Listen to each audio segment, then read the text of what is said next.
Assimilation Scanner, a cleansing machine. Written by Ayoto Ataraxia, read for you by the machine.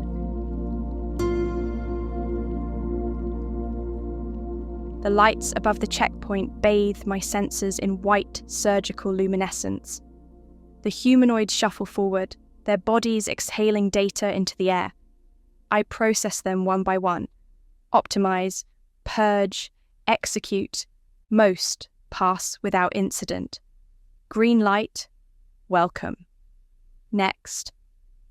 Their relief perfumes the space, mingling with the stale humidity of recycled air. But then there are the abnormalities. They irritate me. Men like the one stepping forward now, neurotic, skin prickling with uncertainty, reeking of doubt. His breath quickens, scattering microparticles of anxiety that cling to the edges of my awareness. He is trying to pass, and I don't mean pass through, I mean pass in. A shapeshifter, an assimilationist. I flag him immediately. The announcement rings out soft, melodic, almost caressing. "Welcome to Sweden," expressed the voice through the scanner. "Present your documents at the counter. Thank you for your cooperation." The gender-neutral, soft-tone voice brushes against his nerves like a hand pressing too hard on his shoulder. It is too polite, too calm for what it masks, a relentless machine grinding up lives. He knows it only all too well. Will pulls on his turtleneck, his skin irritated and sweaty. He clears his throat, adjusting his voice. Lower, deeper, not too deep. He's rehearsed this. Harvard deep, not Beirut deep. "Remember to enunciate," he repeats in his mind. Ahead of him, the Chinese man at the counter falters. His documents spew across the counter like limp playing cards. "This isn't sufficient," the officer says, his pale face expressionless except for the faintest curl of disdained enjoyment at the corner of his mouth. His comb-over precise, his lips thin and bloodless. He doesn't blink as he gestures for more. "Where is Form D187?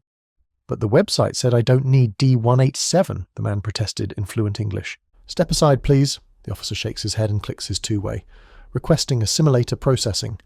A taller officer arrives, his smirk faint but unmistakable. The two murmur over the screen, their shoulders brushing, their gazes sharp and clinical.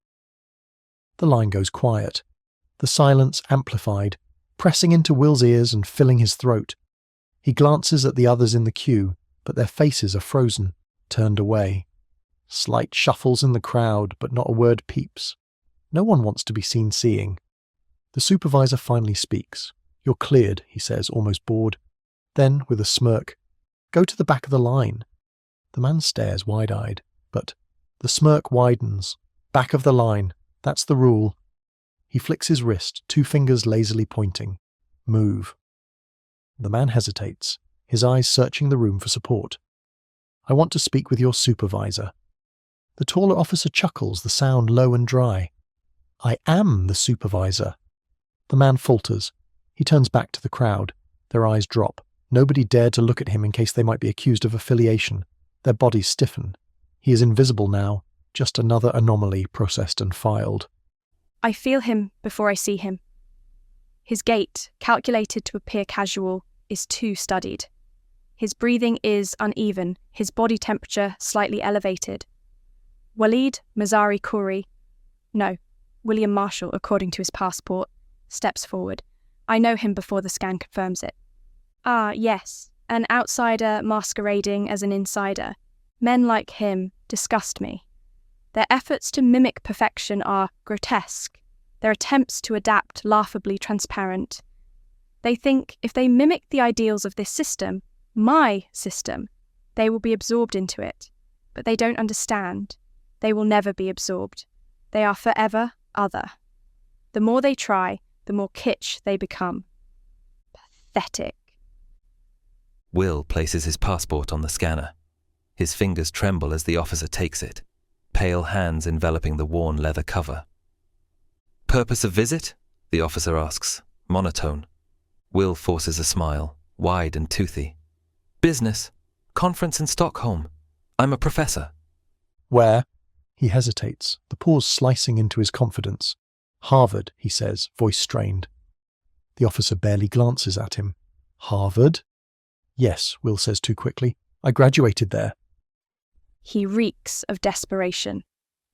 The sweat beneath his turtleneck soaks the fabric, the synthetic fibres clinging to his chest. The tweed blazer, meant to project an air of scholarly confidence, now feels like a poorly fitted and suffocating costume. He adjusts it again, fingers twitching, knowing it only makes him look more nervous. He can feel the officer's eyes on him, cataloguing every detail.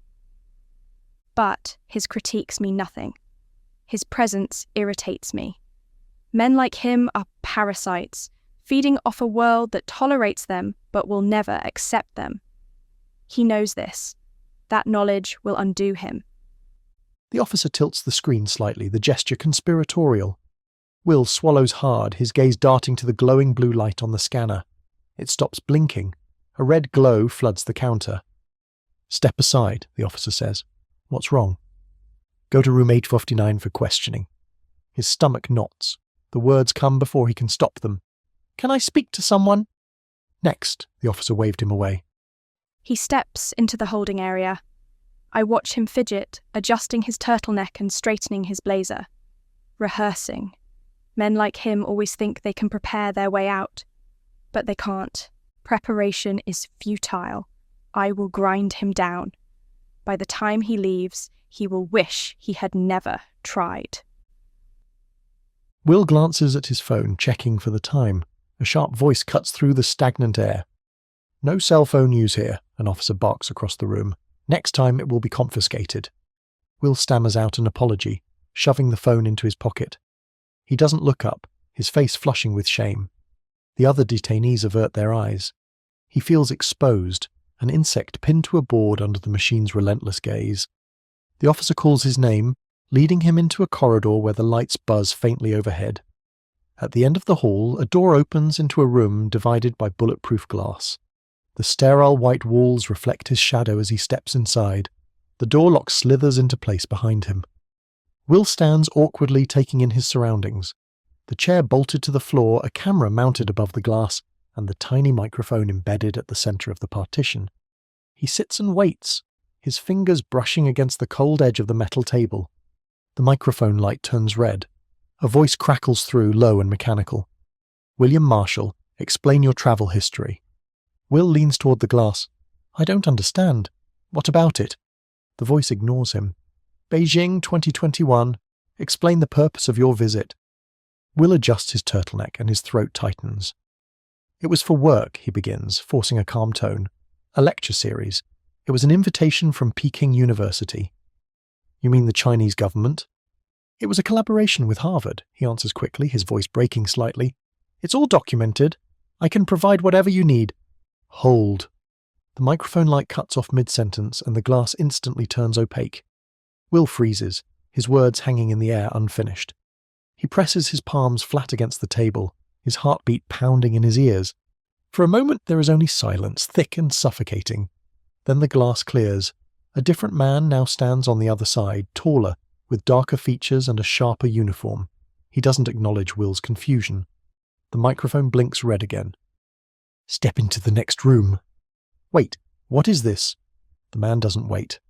The glass turns opaque again, and the microphone's red light disappears. A heavy hiss echoes through the room as the door behind Will opens, waiting. He steps into the next room, and I observe. His turtleneck constricts. His chest rises and falls too quickly. The sweat darkened the fabric of his blazer. He reeks of desperation. I can almost taste it.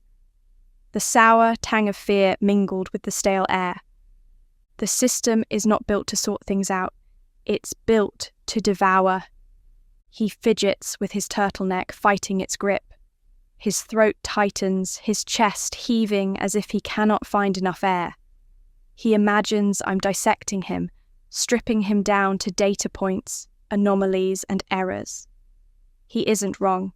His body movements feed me, his micro-expressions calculated and catalogued. Every quiver, every bead of sweat fuels me. The hum grows louder, vibrating through the chair, through his trembling body. His head lowers, his hands gripping the edge of the table.